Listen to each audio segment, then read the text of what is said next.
రాష్ట్రంలో ఉన్న పేదల కోసం ఇప్పుడు షెయి సర్కారు కొత్తగా సంక్షేమ కార్డు తీసుకురాబోతున్నదట. సర్కారు ఇచ్చిన కూపన్ కార్డు ఉన్నది, ఆధార్ కార్డు ఉన్నది, పాన్ కార్డు ఉన్నది.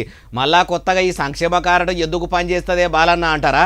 ఎందుకో ఏం కథనం అన్ని ముచ్చట్లు తెలవాలంటే ఆడికే పోయి అరుచుకుందాం నడువుండ్రి. తెలంగాణ రాష్ట్రంలో ఉన్న పేదలందరికీ షెయి సర్కారు అమలు చేస్తున్న సంక్షేమ పథకాలన్నీ కూడా అందేటట్టు మలి సర్కారు సంక్షేమ కార్డు పట్టుకురాబోతున్నదట. ఈ సంక్షేమ కార్డులో ఏముంటది ఏం కథ అంటే మలి సర్కారు ఇచ్చే ఆరోగ్యశ్రీ పథకము, ఫీజు రియంబర్స్మెంట్ పథకము, బీమా పథకం ఉండబోతున్నాయట. ఆధార్ కార్డుకు కదా నంబర్ ఉన్నట్టే షెయి సర్కార్ ఇచ్చే సంక్షేమ కార్డుకు కూడా ఓ గుర్తింపు నంబర్ కూడా ఉండబోతున్నదట.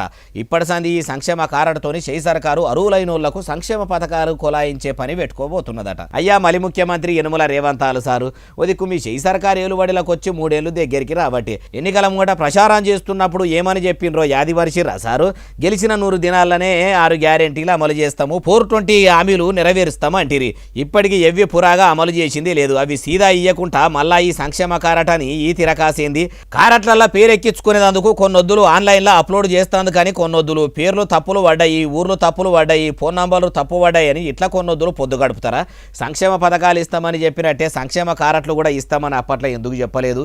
చెప్పని పనులు ముంగటేసుకొని చెప్పిన పనులు పెండింగ్ల పెట్టుడు ముఖ్యమంత్రి అయినా మీకన్నా మంచిగా అనిపిస్తున్నదా సార్ అంటూరు ఈ ముచ్చటి ఇన్నోళ్ళు.